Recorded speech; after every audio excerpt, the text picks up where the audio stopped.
Hi friends வணக்கம். Welcome to trending சமையல். Friends இன்னைக்கு வீடியோவில் நம்மளோட டெய்லி லைஃப்பில் நமக்கு தேவைப்படக்கூடிய நிறைய யூஸ்ஃபுல்லான டிப்ஸ் அண்ட் ட்ரிக்ஸ் வந்து ஷேர் பண்ணியிருக்கேன். வீடியோ கண்டிப்பாக இன்ட்ரெஸ்டிங்காக இருக்கும்னு நினைக்கிறேன்.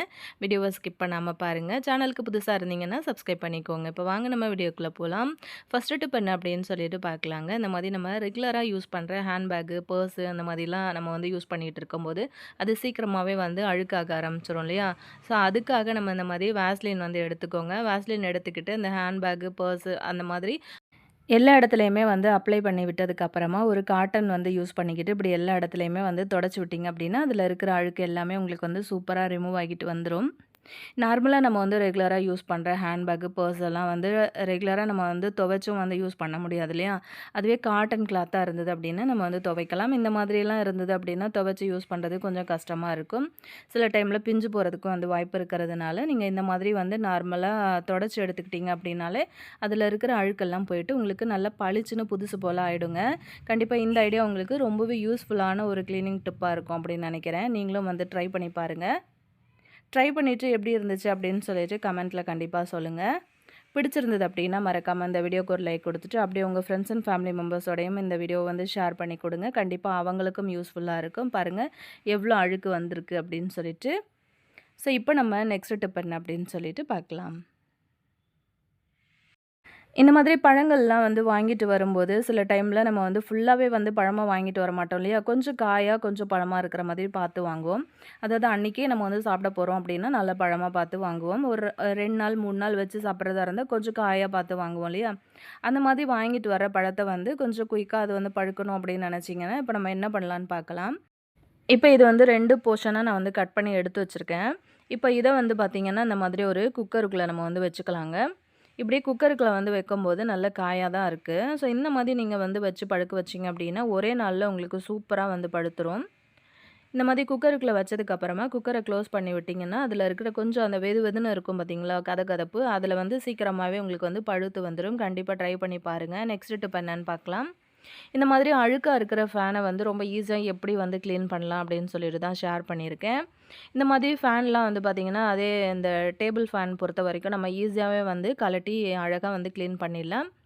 சீலிங் ஃபேன் மட்டும்தான் நமக்கு வந்து க்ளீன் பண்ணுறது கொஞ்சம் கஷ்டமாக இருக்கும். இதை வந்து எவ்வளோ அழுக்கு இருக்குது அப்படின்னு உங்களுக்கு பார்க்கும்போது தெரியும்னு நினைக்கிறேன். ரொம்ப ஈஸியாக இதை நம்ம வந்து க்ளீன் பண்ணி எடுத்துடலாம். இப்போ வாங்க நம்ம அதை எப்படின்னு பார்க்கலாம். இந்த ஃபேனோட அந்த சைடு போர்ஷனில் வந்து பார்த்திங்கன்னா, அந்த லாக் வந்து குடுத்துருப்பாங்க. ஒரு சின்ன நெட்டு மாதிரி வந்து போட்டு டைட் பண்ணியிருப்பாங்க. அத வந்து இப்படி வந்து லூஸ் பண்ணி கழட்டி எடுத்துக்கோங்க அவ்வளோதான். இந்த மாதிரி ஈஸியாக நம்ம வந்து கழட்டி எடுத்துக்கலாங்க. இப்போ நடுவுல அந்த ரெக்கை இருக்குது பார்த்தீங்களா, அதில இருக்கிற அழுக்கு வந்து எவ்வளோ இருக்குன்னு உங்களுக்கு தெரியும்னு நினைக்கிறேன். ஸோ அந்த ரெக்கை வந்து மாட்டியிருக்கிற கம்பியில நெறைய முடிகளும் வந்து மாட்டும். எப்போவுமே நம்ம தலைலாம் சீவுறோம் அப்படின்னும்போது ஃபேன் ரன் ஆகும்போது அந்த முடியெல்லாம் அங்கே போயிட்டு சிக்கிக்கிறதுக்கும் வந்து வாய்ப்பு இருக்குது. பாருங்கள், அந்த ரெக்கையில இருந்த அழுக்கு எல்லாத்தையுமே நான் வந்து கையிலேயே எடுத்துட்டேன். நெறைய டஸ்ட் அப்படியே பட்டை பட்டையா பிடிச்சிருந்தது. ஸோ அத கையிலேயே வந்து அழுத்தி எடுத்துட்டேன். அதுக்கப்புறம் பார்த்தீங்கன்னா, இந்த கம்பியில வந்து கொஞ்சம் முடி வந்து சிக்கிட்டு இருந்தது. ஸோ அதுவும் வந்து நம்ம ரிமூவ் பண்ணி எடுத்துரலாம். உங்களுக்கு டைம் கிடைக்கும்போது மாசத்துல ஒரு தடவ கூட இந்த ஃபேன வந்து இப்படி நீங்க கிளீன் பண்ணி வச்சுட்டீங்க அப்படின்னா, ரொம்ப ஈஸியா எப்பவுமே பார்க்கறதுக்கு பளிச்சுன்னு கிளீனாவே இருக்கும். அது மட்டும் இல்லாம நான் ஒரு சின்ன காட்டன் வந்து யூஸ் பண்ணிக்கிட்டு, அதாவது கிச்சன் டவல் இருக்கு இல்லையா? அது வந்து யூஸ் பண்ணி இந்த மாதிரி எல்லா இடத்துலயுமே வந்து ஃபர்ஸ்ட்டு நான் தொடச்சு விட்டுர்றேன். தொடச்சிட்டு வந்து நம்ம அத வந்து கிளீன் பண்ண ஸ்டார்ட் பண்ணோம் அப்படின்னா, ரொம்ப ஈஸியா நமக்கு வந்து அழுக்கெல்லாம் போயிடும். இத வந்து கிளீன் பண்றதுக்கு பிரஷ் இருந்தா கூட நீங்க தாராளமா யூஸ் பண்ணிக்கலாம். பிரஷ்ல வந்து இந்த மாதிரி தட்டி விட்டீங்கன்னா, அழகா அதில பிடிச்சிட்டு இருக்க டஸ்ட் எல்லாமே உங்களுக்கு வந்து வெளியில வந்துரும். நான் இன்னைக்கு பிரஷ் எதுவும் யூஸ் பண்ணல. வெறும் அந்த கிச்சன் டவல் இருக்கு இல்லையா? ஸோ அது மட்டும் தான் யூஸ் பண்ணிக்கிறேன். அத வந்து யூஸ் பண்ணி இந்த மாதிரி நல்லா அழுத்தம் குடுத்து தேய்க்கும்போதே எனக்கு அழகா அந்த அதில பிடிச்சிட்டு இருந்த அழுக்கு, அந்த நெறைய டஸ்ட் இருந்தது இல்லையா? ஸோ அது எல்லாமே வந்து ரொம்ப அழகா எனக்கு வந்து வந்துருச்சு. அதுக்கப்புறம் நார்மலா இத வந்து நம்ம கிளீன் பண்றதுக்கு ஸ்டார்ட் பண்ணிடலாம். இந்த மாதிரி செய்யறதுக்கு பிடிக்கலனாலுமே, நீங்க நார்மலா இத அப்படியே பாத்ரூம்ல எடுத்துட்டு போய் போட்டு, நான் ஈஸியா வந்து சோப்பு போட்டு, நார் ஏதாவது போட்டு தேய்ச்சு கூட நீங்க கிளீன் பண்ணி எடுத்துக்கலாம். நான் இன்னைக்கு அந்த மாதிரி எதுவும் செய்யல. இப்படி வந்து தொடச்சு எடுத்துக்கிறேன் ஃபர்ஸ்ட்டு. பாருங்க எவ்வளோ அழுக்கு வந்து விட்டு வந்திருக்கு அப்படின்னு சொல்லிட்டு. கீழேயும் நெறைய டஸ்ட் இருக்கு. இது எல்லாத்தையுமே ஃபர்ஸ்ட்டு நம்ம கிளீன் பண்ணி எடுத்துரலாம். அதுக்கப்புறம் ஒரு லிக்விட் வந்து ரெடி பண்ணிக்கலாம். கொஞ்சமா வந்து தண்ணி வந்து எடுத்துருக்கிறேன், பச்சை தண்ணி. அதில வந்து பார்த்தீங்கன்னா, கொஞ்சமா கோல்கேட் பேஸ்ட் வந்து ஆட் பண்ணிக்கோங்க. அது கூட 2லேருந்து 3 மூடி அளவுக்கு வினிகர் வந்து சேர்த்துக்கோங்க. இது எல்லாத்தையும் சேர்த்ததுக்கு அப்புறமா, அந்த பேஸ்ட் வந்து பார்த்திங்கன்னா, நார்மலா நமக்கு கரையாது. அதனால கை வச்சு நல்லா இந்த மாரி கரைச்சி விட்டுக்கோங்க. இந்த ஒரு லிக்விட் மட்டும் யூஸ் பண்ணிக்கிட்டு, அழகா நம்ம இன்னைக்கு அந்த ஃபேன சூப்பரா தொடச்சு எடுத்துடலாம் பளபளன்னு. இந்த மாரி சாஃப்ட்டா இருக்கிற ஸ்பாஞ்ச் வந்து எடுத்திருக்கேன். இப்ப அந்த ரெக்க இருந்தது இல்லையா? ஸோ அந்த ரெக்கையில வந்து பார்த்தீங்கன்னா, இந்த மாதிரி வந்து அப்ளை பண்ணி தேய்ச்சு விட்டுருங்க. நம்ம ஆல்ரெடி வந்து அத கிளீன் பண்ணிட்டோம் இல்லையா? நார்மல் துணி வச்சு கிளீன் பண்ணதுனால, இந்த மாதிரி தேய்க்கும்போது நமக்கு ரொம்ப ஈஸியா இருக்கும். தண்ணியுமே வந்து சீக்கிரத்தில அழுக்காகாது. ஸோ இந்த மாதிரி நல்லா வந்து தேய்ச்சு விட்டுடலாம். எல்லா பக்கத்துலயும் சுத்தி இப்படி வந்து நம்ம தேய்ச்சு தொடச்சு குடுக்கும்போது, அந்த ரெக்கையுமே வந்து பார்த்தீங்கன்னா, டக்குன்னு நல்லா பளிச்சுன்னு ஆயிடும். அந்த ரெக்க கிளீன் பண்ணதுக்கப்புறம் அந்த மூடி இருக்குல்ல, அதையுமே வந்து இந்த மாதிரி உள்பக்கம், வெளிப்பக்கம் அப்படின்னு சொல்லிட்டு அந்த ஸ்பான்ச்ச வந்து யூஸ் பண்ணிக்கிட்டு நல்லா அப்படியே தேய்ச்சு குடுத்தீங்க அப்படின்னா, இருக்கிற கொஞ்சம் நஞ்சம் அழுக்கு கூட உங்களுக்கு ரொம்ப ஈஸியா வந்து கிளீன் ஆயிடும். அதே மாதிரி அந்த ஃபேனுக்கு கீழ இருக்கிற போர்ஷன் எல்லாத்தையுமே வந்து இந்த மாதிரி தேய்ச்சு குடுத்துருங்க. இப்படி வந்து பண்ணினதுக்கப்புறமா நார்மலா ஒரு காட்டன் துணிய வந்து நல்லா நனச்சு ஈரமாக்கிட்டு, அத தண்ணிய பிழிஞ்சிட்டு நீங்க ஈஸியா வந்து தொடச்சு எடுத்துரலாம். அந்த ஃபேனுக்கு பின்னாடி இந்த பக்கம் இருக்கு இல்லையா? ஸோ இதுலலாம் கூட அழுக்கு நெறையவே இருக்கும். ஸோ நமக்கு வந்து பார்க்கும்போது தெரியாது. நல்லா இந்த மாதிரி தொடச்சு விட்டோம் அப்படின்னா, நல்லா க்ளீன் ஆயிடும். ஸோ ஃபுல்லா நான் வந்து தேய்ச்சு எடுத்துட்டேன். அதுக்கப்புறம் அந்த மாதிரி ஒரு டவல் வந்து நல்லா நனச்சு பிழிஞ்சதுக்கப்புறமா, இத வந்து ஃபுல்லா நான் எல்லா இடத்தையுமே வந்து இந்த மாதிரி டவல் வந்து யூஸ் பண்ணிக்கிட்டு தொடச்சு விட்டுட்டேன். அவ்வளோதான். ரொம்ப ஈஸியா நம்மளோட ஃபேன் கிளீனிங் ஒர்க் வந்து முடிஞ்சிருச்சு. ரொம்ப கஷ்டம்லாம் நம்ம படல. ரொம்ப ஈஸியாவே கிளீன் பண்ணிட்டோம். நீங்க எப்படி கிளீன் பண்ணுவீங்க அப்படிங்கிறதையும் கமெண்ட்ல சொல்லுங்க. அதே மாதிரி எங்கெல்லாம் அழுக்கு இருந்ததோ எல்லா இடமுமே வந்து பார்த்திங்கன்னா, நல்லா பளிச்சுன்னு பளபளன்னு ஆயிடுச்சு. இப்போ அந்த ரெக்க எல்லாத்தையுமே நம்ம வந்து தொடச்சி விட்டுக்கலாம். கொஞ்சம் கூட ஈரம் இல்லாம நல்லா தொடச்சி காய வச்சதுக்கு அப்புறமா இத வந்து நம்ம ஃபிக்ஸ் பண்ணிக்கலாம். பாருங்க ரொம்ப ஈஸியா இது வந்து நல்லா ட்ரை ஆயிடுச்சு. ஸோ இத வந்து நான் ஃபிக்ஸ் பண்ணிக்கிறேன். அந்த கம்பியில வந்து மாட்டி விட்டுட்டு மேல அந்த மூடி இருக்கு இல்லையா? ஸோ அந்த மூடியுமே வந்து நம்ம போட்டு விட்டுக்கலாம். இந்த மாதிரி ஃபேன் பொறுத்தவரைக்கும் நம்ம ரெகுலரா யூஸ் பண்றதுனால, அது வந்து சீக்கிரமாவே நமக்கு வந்து அழுக்காயிடும். பார்க்கறதுக்கு அதுதான் நமக்கு ஃபர்ஸ்ட்டு வந்து கண்ல தெரியும். ஸோ முன்ன வந்து இது இருந்ததுக்கும், இப்ப இருக்கிறதுக்கும் உங்களுக்கு பார்க்கும்போதே டிஃப்ரெண்ட் தெரியும்னு நெனைக்கிறேன். ரொம்பலாம் கஷ்டப்பட்டு நம்ம வந்து கிளீன் பண்ணல. ரொம்ப ஈஸியா நம்ம வந்து கிளீன் பண்ணி எடுத்துக்கிட்டோம். மாசத்துல ஒரு தடவ அந்த மாதிரி கிளீன் பண்ணி விட்டீங்க அப்படின்னாலுமே பார்க்கறதுக்கு நல்லா பளிச்சுன்னு இருக்கும். அது மட்டும் இல்லாம நம்மளோட பொருட்கள் வந்து எவ்வளோ காஸ்ட்லியா நம்ம வந்து விலை குடுத்து வாங்குறோம் அப்படின்னாலுமே, இந்த மாதிரி நம்ம மெயின்டெயின் பண்ணோம் அப்படின்னா, நமக்கு நல்ல லைஃப் வரும். நெக்ஸ்ட் டிப் என்ன அப்படின்னு சொல்லிட்டு பார்க்கலாம். அடிக்கடி இடியாப்பம் செய்கிறீங்க அப்படின்னா, இந்த ஒரு சின்ன பிரச்சனைய நீங்க வந்து ஃபேஸ் பண்ணியிருப்பீங்கன்னு நெனைக்கிறேன். என்ன அப்படின்னு பார்த்தீங்கன்னா, நம்ம வந்து எப்போவுமே இடியாப்பத்துக்கு மாவு பிழிஞ்சதுக்கு அப்புறமா, அத ஓப்பன் பண்ணி எடுக்கும்போது, இன்னும் ஒரு இடியாப்பம் பிழியிற அளவுக்கு மாவு வந்து அந்த நம்ம வந்து உள்ள யூஸ் பண்ணுறோம் இல்லையா? அந்த சின்ன தட்டு. அதுக்கு மேலால அப்படியே பிதுக்கிக்கிட்டு மேல வந்து மாவு நிக்கும். அந்த கம்பியோட சேர்த்து ஒட்டிக்கிட்டு.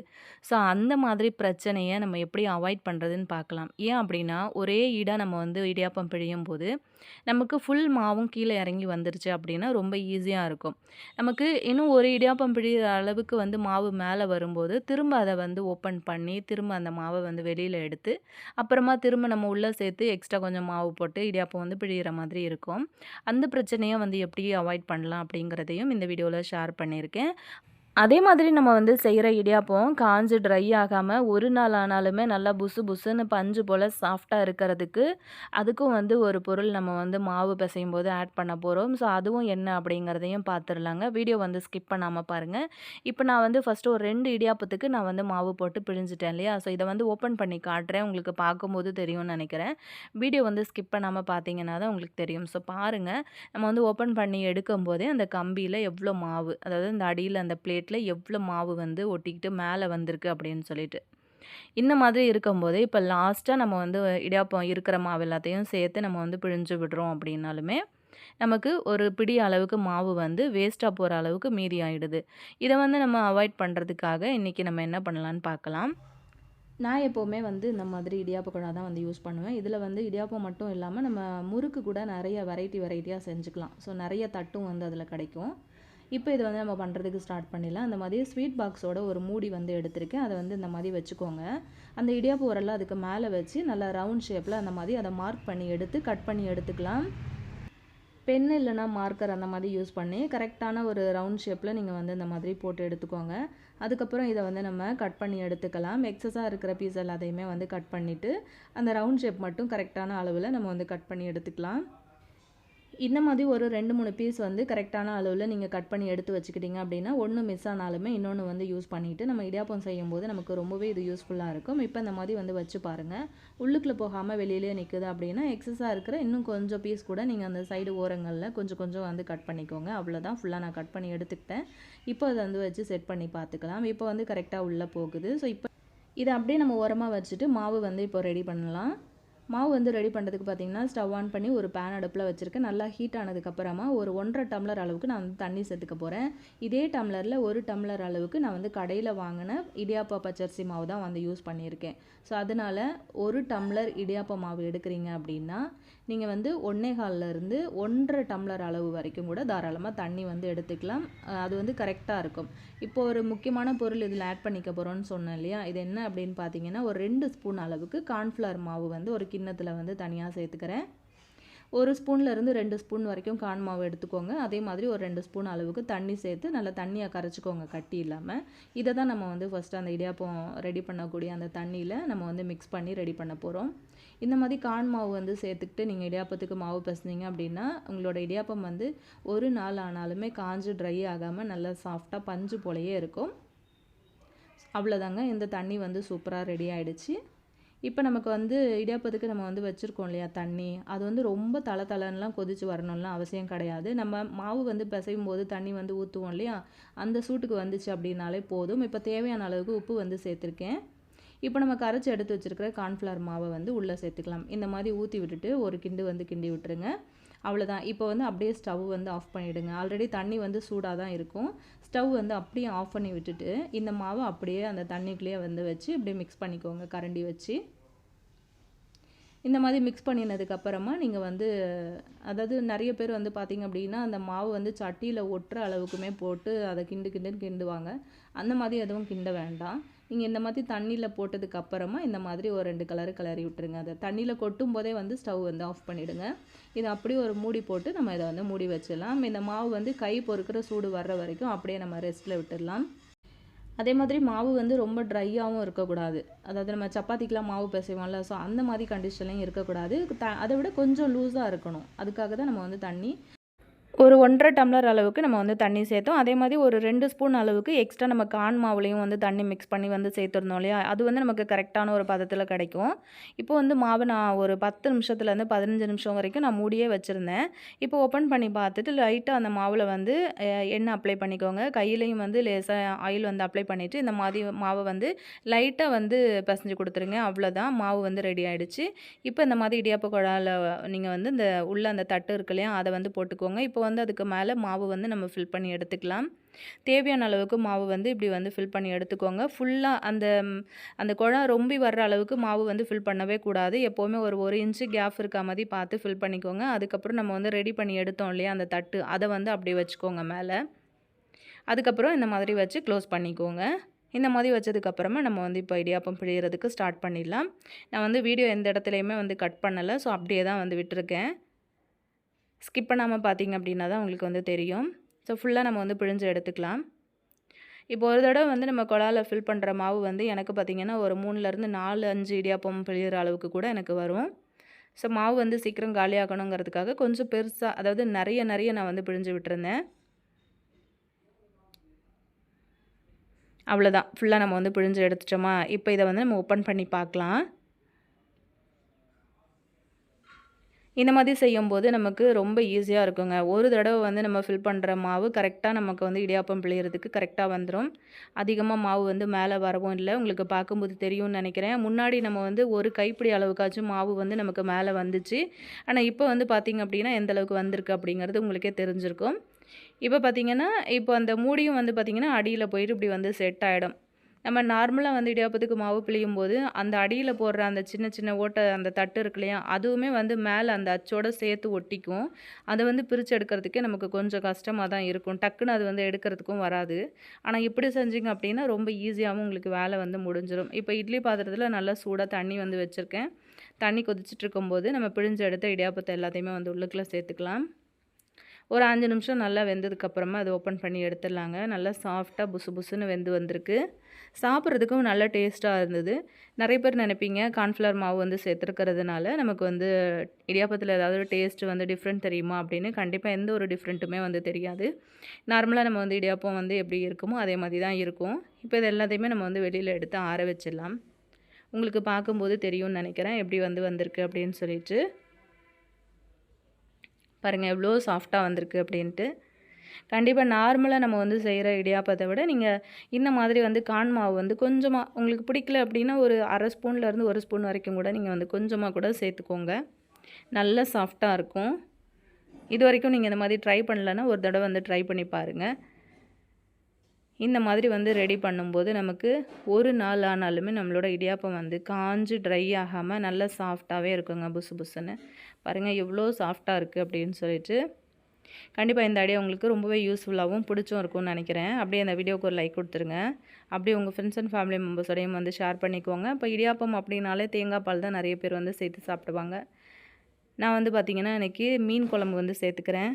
இடியாப்பத்துக்கும் மீன் குழம்புக்கும் செம்ம சூப்பரான ஒரு காம்பினேஷன். சூப்பராக இருந்துச்சுங்க. செம்ம டேஸ்ட்டாக இருந்தது.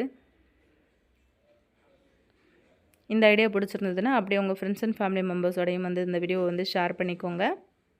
நம்ம இப்போ நெக்ஸ்ட் டிப் என்ன அப்படின்னு சொல்லிட்டு பார்க்கலாம். ஆல்ரெடி நம்ம சேனலில் நிறையா டிப்ஸ் வீடியோஸ் வந்து போஸ்ட் பண்ணியிருக்கோம். டைம் இருந்தது அப்படின்னா சேனலில் மறக்காமல் போயிட்டு செக் பண்ணிக்கோங்க.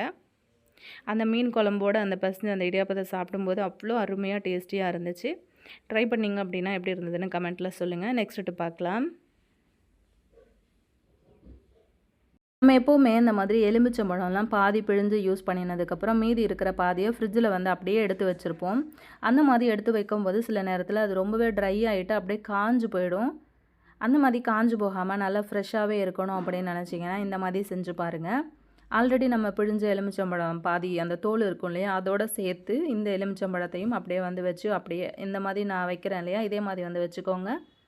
டூத்பிக் இருந்தது அப்படின்னா அப்படியே வந்து குத்தியும் நீங்கள் எடுத்து வைக்கலாம். டூத்பிக் இல்லை அப்படின்னா இந்த மாதிரி ஏதாச்சும் ரப்பர் பேண்ட் இருந்தது அப்படின்னா போட்டு நல்லா இதை வந்து சுற்றி விட்டுட்டு அதுக்கப்புறம் நீங்கள் இதை வந்து ஃப்ரிட்ஜில் எடுத்து வச்சுட்டிங்க அப்படின்னா ஒரு 3-4 நாள் நீங்கள் கழித்து ஓப்பன் பண்ணி பார்த்தீங்க அப்படின்னாலுமே பழம் வந்து நல்லா ஃப்ரெஷ்ஷாகவே இருக்கும், காஞ்சு போகாது.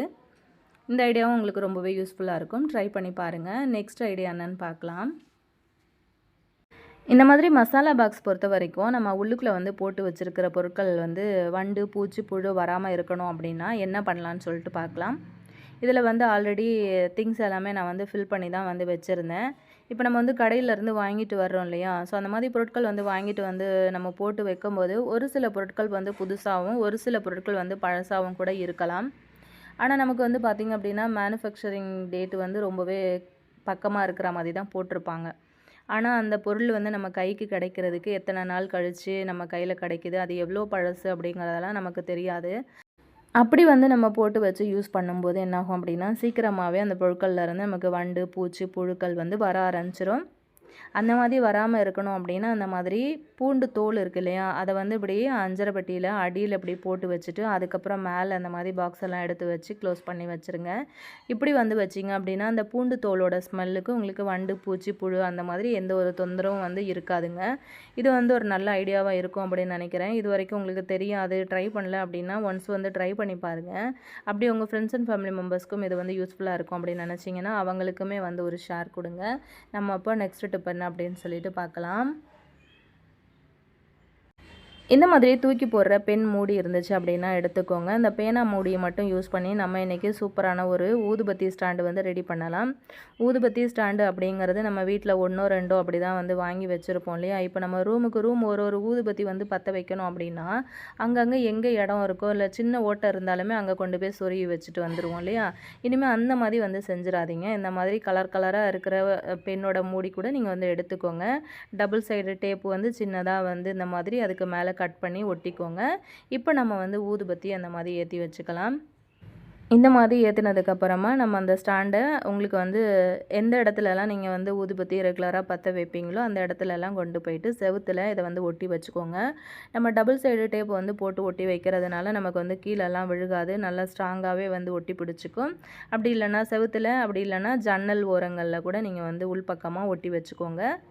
ஒட்டினதுக்கப்புறமா இந்த மாதிரி நம்ம ஏற்றி வைக்கிற ஊதுபத்தியை எடுத்துகிட்டு போயிட்டு அந்த பெண்ணோட மூடிக்குள்ளே இந்த மாதிரி வந்து சொருகி வச்சுருங்க. இப்படி வந்து வைக்கும்போது உங்களுக்கு எல்லா ரூம்லேயுமே வந்து ஊதுபத்தி வந்து பற்ற வச்ச மாதிரியும் இருக்கும். அதே மாதிரி பார்க்குறதுக்கும் ரொம்ப அழகாக இருக்கும். ஒரு சிலர் வந்து நினைப்பீங்க, இந்த மாதிரி நம்ம செவுத்துல அப்படி ஏற்றி வைக்கும்போது செவுத்துல அந்த கறி ஏதாவது பிடிச்சிருமோ, புகை பிடிச்சிருமோ அப்படின்னு நினைப்பீங்க. அந்த மாதிரிலாம் எந்த ஒரு கஷ்டமும் இல்லைங்க. அந்த மாதிரி எந்த ஒரு பிரச்சனையும் உங்களுக்கு வந்து வராது. அடியில் அணைஞ்சு போகிற வரைக்குமே உங்களுக்கு நல்ல அழகாக அது வந்து எரிஞ்சு அந்த புகை வந்துட்டே இருக்கும். அதே மாதிரி உங்களுக்கு வந்து அந்த கறி அந்த மாதிரியான பிரச்சனையும் வந்து செவுத்துலலாம் பிடிக்கவே பிடிக்காது. இப்போ இது வந்து எரிஞ்சும் நல்லா அணைஞ்சும் போயிடுச்சு. இப்போ உங்களுக்கு வந்து பாருங்கள், பார்க்கும்போது நல்லா தெரியும்னு நினைக்கிறேன். செவுருமே வந்து நல்லா க்ளீனாகவே இருக்குது. கண்டிப்பாக இந்த ஐடியா ஒரு சின்ன ஐடியாவாக இருந்தாலுமே உங்களுக்கு வந்து நல்ல யூஸ் ஆகும். ட்ரை பண்ணி பாருங்கள். நெக்ஸ்ட் டிப் என்ன அப்படின்னு சொல்லிட்டு பார்க்கலாம். உங்கள் வீட்டில் வந்து கரையான் தொல்லை வந்து அதிகமாக இருக்குது அப்படின்னா கண்டிப்பாக இந்த ஐடியா வந்து ட்ரை பண்ணி பாருங்கள். கிராம்பு ஆயில் அப்படின்னு சொல்லிட்டு உங்களுக்கு நாட்டு மருந்து கடைகளில் கிடைக்கும். கிடச்சிது அப்படின்னா நீங்கள் ஆயிலை வந்து வாங்கி கொஞ்சமாக தண்ணியில் கலந்துட்டு அப்புறமா வந்து ஸ்ப்ரே பண்ணி விடுங்க. அப்படி கிடைக்காத பட்சத்தில் வீட்டில் இருக்கிற கிராம்பு மட்டும் இந்த மாதிரி யூஸ் பண்ணிக்கோங்க. ஒரு 5-6 கிராம்பு மட்டும் நான் எடுத்து இந்த மாதிரி பொடி பண்ணி எடுத்திருக்கேன். பொடி பண்ணி எடுத்த கிராம்பில் வந்து பார்த்திங்கன்னா ஒரு கிண்ணத்தில் கொட்டிக்கிட்டு இதில் வந்து கொஞ்சமாக வந்து தண்ணி ஊற்றி விட்டுருங்க. இப்போ கரையான் பொறுத்த வரைக்கும் பார்த்திங்க அப்படின்னா ஒரு இடத்துல வர ஆரம்பிச்சிருச்சு அப்படின்னும்போது அது வீடு ஃபுல்லாகவே நம்ம வந்து வாங்கி வச்சுருக்கிற மர சாமான்லேருந்து கட்டில், பீரோ அந்த மாதிரி எல்லா இடங்கள்லையுமே வந்து பரவ ஆரம்பிச்சிருச்சு அப்படின்னா அது எல்லாத்தையுமே வந்து ஃபுல்லாகவே அரிச்சிரும். இப்போ பார்த்திங்கன்னா அந்த கிராம்பு வந்து அந்த தண்ணியோட மிக்ஸ் ஆகிட்டு அந்த எசன்ஸ் எல்லாம் ஃபுல்லாக இறங்கி அந்த தண்ணியோட கலருமே வந்து நல்லா மாறி வந்துருச்சு. இப்போ இதை வந்து நம்ம தனியாக ஃபில்டர் பண்ணி எடுத்துக்கலாம். டைம் இருந்தது அப்படின்னா முதல் நாள் நைட்டு கூட நீங்கள் கிராம்பை வந்து ஊற வச்சுட்டு அதுக்கப்புறம் நீங்கள் அரைச்சிங்க அப்படின்னாலும் நல்லா இன்னுமே உங்களுக்கு வந்து நல்லா மாவாக அரைஞ்சி வரும். பார்த்திங்கன்னா உங்களுக்கு தெரியும். நல்லா அந்த மாதிரி ஒரு ஃபில்டர் யூஸ் பண்ணி அந்த தண்ணியை மட்டும் நம்ம வந்து வடிகட்டி எடுத்துக்கலாம். இப்போ இது சூப்பராக நமக்கு வந்து ரெடி ஆகிடுச்சு. இதை வந்து நம்ம ஒரு ஸ்ப்ரே பாட்டிலில் வந்து மாற்றிக்கலாம். நான் இன்றைக்கி வந்து பார்த்திங்கன்னா தண்ணி எதுவுமே மிக்ஸ் பண்ணலை, வெறும் அந்த தண்ணி மட்டும்தான் வந்து சேர்த்துருக்கேன். இந்த மாதிரி வந்து தண்ணியை ஸ்ப்ரே பாட்டிலில் சேர்த்ததுக்கப்புறமா உங்களுக்கு வந்து கரையான் தொந்தரவு வந்து எந்த இடங்கள்லாம் இருக்குது அப்படிங்கிறத பார்த்து அந்த இடங்கள் எல்லாத்துலேயுமே இந்த தண்ணியை வந்து ஸ்ப்ரே பண்ணி விட்டுருங்க. இந்த கிராம்பு தண்ணியோட வாசனைக்கு உங்களுக்கு கரையான் வந்து வரவே வராது. இப்போ வருமுன் காப்போம் அப்படின்லாம் சொல்லுவாங்க இல்லையா? ஸோ அதனால் உங்களுக்கு இந்த மர சாமான்கள், இந்த பீரோ, கட்டில் இந்த மாதிரி இடங்களில் கூட இப்படி வந்து அந்த தண்ணியை ஸ்ப்ரே பண்ணி விட்டுருங்க. முன்னாடியே வந்து பண்ணி விட்டுட்டிங்க அப்படின்னாலும் அதில் வர மாதிரி இருந்தால் கூட உங்களுக்கு வந்து கரையான் அரிப்பு வந்து வரவே வராது. நான் பார்த்திங்கன்னா ட்ரெஸ்ஸிங் டேபிள் எல்லாமே வந்து மரத்தில் இருக்கிறதுனால ஸோ அது எல்லாத்துக்குமே வந்து ஸ்ப்ரே பண்ணி விட்டுருக்கேன். அதே மாதிரி பசங்களோட அந்த டேபிள் அதெல்லாம் இருக்கும் இல்லையா, எல்லா இடங்கள்லையும் இந்த மாதிரி ஸ்ப்ரே பண்ணி விடும்போது நமக்கு கரையான் தொந்தரவு வந்து கண்டிப்பாக இருக்கவே இருக்காது. கண்டிப்பாக நீங்களுமே வந்து ட்ரை பண்ணி பாருங்கள். இன்றைக்கி ஷேர் பண்ணின வீடியோ உங்களுக்கு ரொம்பவே யூஸ்ஃபுல்லாகவும் பிடிச்சும் இருக்கும் அப்படின்னு நினைக்கிறேன். பிடிச்சிருந்தது அப்படின்னா மறக்காமல் இந்த வீடியோக்கு ஒரு லைக் கொடுத்துருங்க. அப்படியே உங்கள் ஃப்ரெண்ட்ஸ் அண்ட் ஃபேமிலி மெம்பர்ஸோடையும் வந்து இந்த வீடியோ வந்து ஷேர் பண்ணிக்கோங்க. வீடியோ பிடிச்சிருந்தது அப்படின்னா மறக்காமல் சேனலையுமே வந்து சப்ஸ்கிரைப் பண்ணிவிட்டு வீடியோவை லைக் பண்ணிக்கோங்க. நெக்ஸ்ட் இதே மாதிரி இன்ட்ரெஸ்டிங்கான யூஸ்ஃபுல்லான நல்ல பதிவில் நான் உங்களை திரும்ப மீட் பண்ணுறேன் ஃப்ரெண்ட்ஸ். தேங்க்யூ.